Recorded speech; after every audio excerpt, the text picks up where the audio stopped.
जय गुरुदेव। ओष्ठों का ध्यान।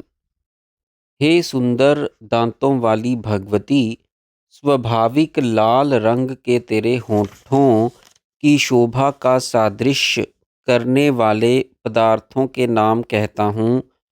मूंगे की लता में यदि फल आ जाएं तो उतने सुंदर कहे जा सकते हैं, परंतु बिंब फल तो नहीं, क्योंकि उनकी अरुणिमा तो तेरे बिंब की प्रतिबिंबित अरुणिमा की झलक के सदृश हैं। यदि उनसे किसी प्रकार तेरे होठों की तुलना भी की जाए तो वे तेरे होठों की सुंदरता की एक कला के बराबर भी सुंदर ना उतरने से क्या लज्जित नहीं होंगे। प्रवाल लताओं में फल नहीं लगते, क्योंकि वे जड़ें होती हैं, परंतु यदि उनमें फल लगने लगें तो संभव है कि भगवती के होठों की उनसे उपमा दी जा सके।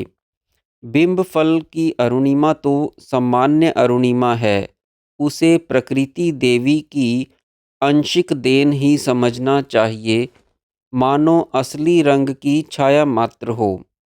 बिंब फल से कविजन सामान्य स्त्रियों के होठों की उपमा दिया करते हैं, परंतु भगवती के होठों की उनसे उपमा देना उचित नहीं, क्योंकि उनका सौंदर्य अनुपम है।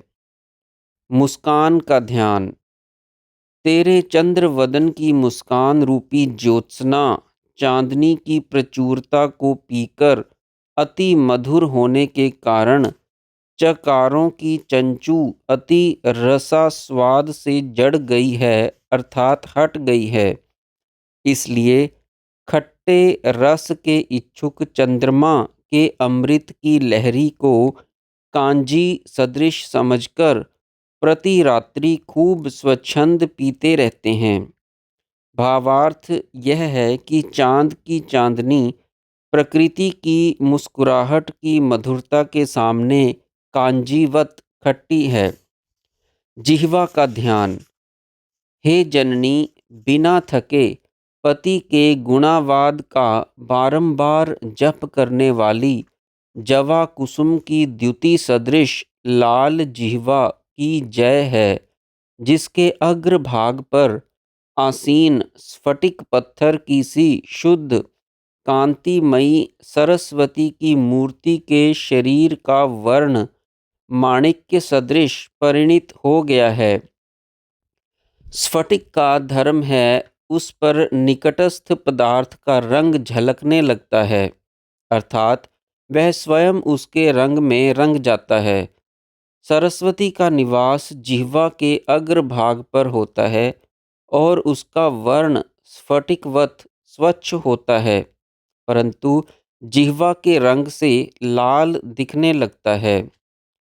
हे माँ, दैत्यों के रण में जीतकर अपहरित शिरस्त्र और कवचों को उतारकर शिवजी के निर्माल्य से विमुख जो चंड का भाग होता है, स्कंद, इंद्र और उपेंद्र तीनों तेरे मुख के पान के ग्रास को, जिसमें चंद्रमा जैसे स्वच्छ कपूर के टुकड़े पड़े हैं, ग्रहण करते हैं।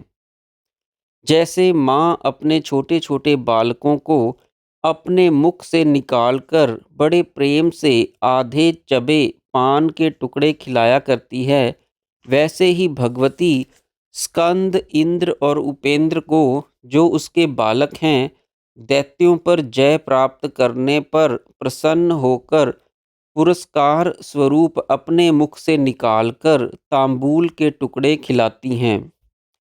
चंड शंकर के एक गण का नाम है। उसका स्थान नंदी के दक्षिण हाथ की ओर नंदी और जलहरी के बीच में होता है। शंकर का निर्माल्य चंड का ही भाग होता है, दूसरा उसे ग्रहण नहीं कर सकता। इसलिए चंड के पास खड़े होकर शंकर की पूजा नहीं की जाती, वह सब निष्फल होती है। स्कंद, इंद्र और उपेंद्र तीनों दैत्यों को हराकर शंकर के पास गए तो वहाँ पर कोई पुरस्कार नहीं मिला, क्योंकि उनके निर्माल्य का अधिकारी तो चंड होता है। तब वे भगवती के पास गए और माँ का सबसे ऊंचा पुरस्कार उसके वात्सल्य प्रेम प्रकट करने में ही होता है। वाणी की प्रशंसा। पशुपति के विविध अपादानों की वीणा पर गाते समय तेरे सिर हिलाकर सरस्वती की श्लाघा के वचन कहकर आरंभ करने पर जो अपनी मधुरता से वीणा के कलरव को फीका करते हैं, सरस्वती अपनी वीणा को कपड़े में लपेट कर रख देती है। अर्थात भगवती की वीणा के माधुर्य के सामने सरस्वती के वीणा के स्वर भी फीके पड़ जाते हैं। जय गुरुदेव।